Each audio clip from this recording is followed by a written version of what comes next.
Saludos cordiales amigos y hermanos. Sean todos bienvenidos a este canal Enfoque Adventista y TV Adventista en español.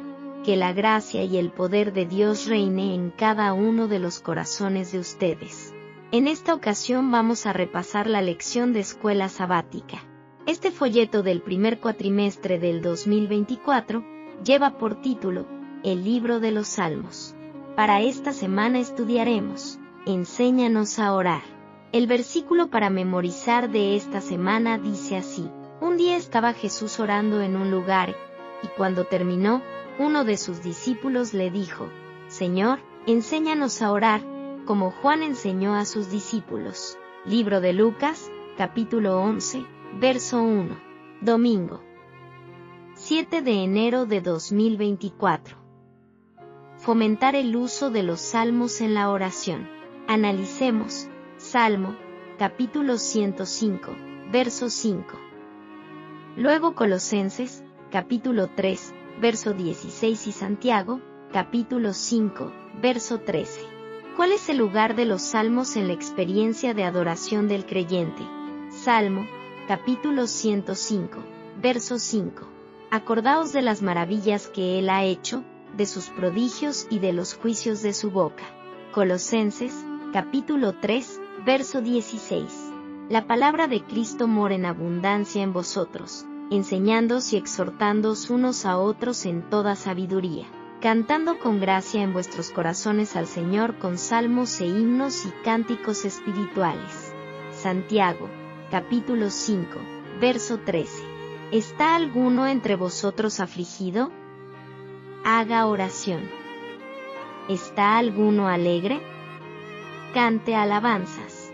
Una manera sencilla de introducir los salmos en la vida diaria es dedicar un tiempo cada día a la lectura de un salmo, comenzando por Salmo 1 y siguiendo el orden dado en el Salterio. Otra manera es leer los salmos que corresponden a la situación actual, sea cual fuere. Hay salmos de lamentación, salmos de lamento comunitario, salmos de acción de gracias, himnos, salmos penitenciales, salmos sapienciales, que buscan la sabiduría y la guía de Dios, salmos históricos, salmos que contienen enojo y furia, y salmos de peregrinación. Durante este trimestre, nos ocuparemos de muchos de ellos y estudiaremos estos salmos en el contexto en el que aparecen. ¿Cómo debemos leer los salmos? En primer lugar, leemos el salmo haciendo una sencilla reflexión, y luego oramos.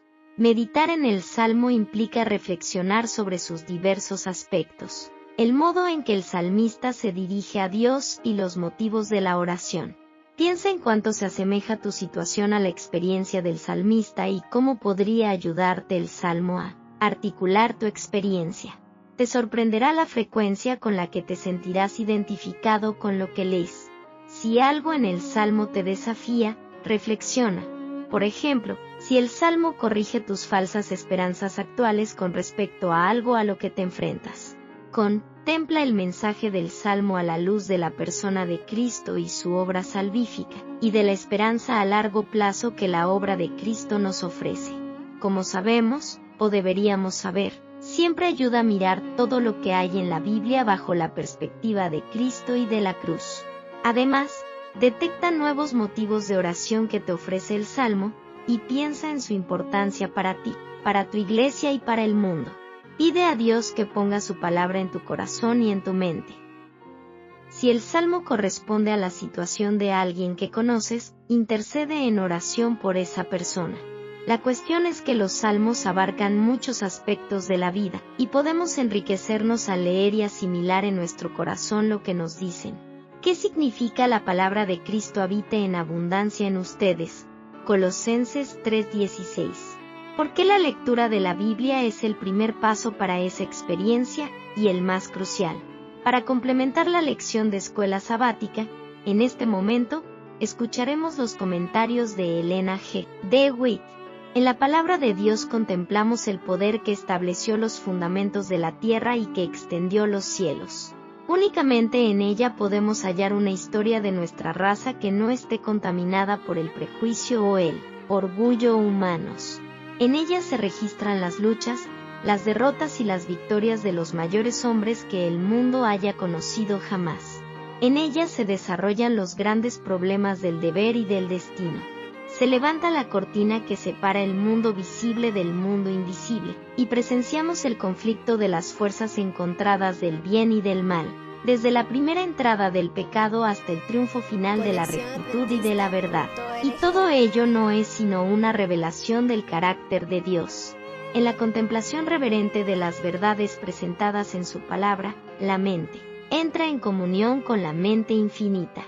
Un estudio tal no solo purifica y ennoblece el carácter, sino que inevitablemente amplía y fortalece las facultades mentales. Reflejemos a Jesús, página 107. Desde el tiempo en que los padres de Jesús le encontraron en el templo, su conducta fue un misterio para ellos. No quería entrar en controversia, y, sin embargo, su ejemplo era una lección constante. Parecía puesto aparte. Hallaba sus horas de felicidad cuando estaba a solas con la naturaleza y con Dios. Siempre que podía, se apartaba del escenario de su trabajo, para ir a los campos a meditar en los verdes valles, para estar en comunión con Dios en la ladera de la montaña, o entre los árboles del bosque.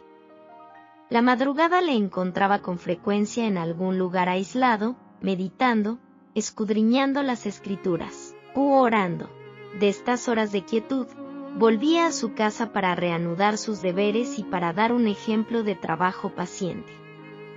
El deseado de todas las gentes, página 69.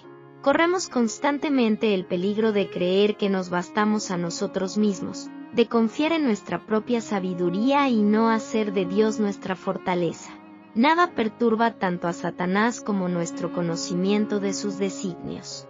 Si sentimos nuestro peligro, sentiremos nuestra necesidad de orar, como la sintió Nehemías, y como él obtendremos esa sólida defensa que nos dará seguridad en el peligro.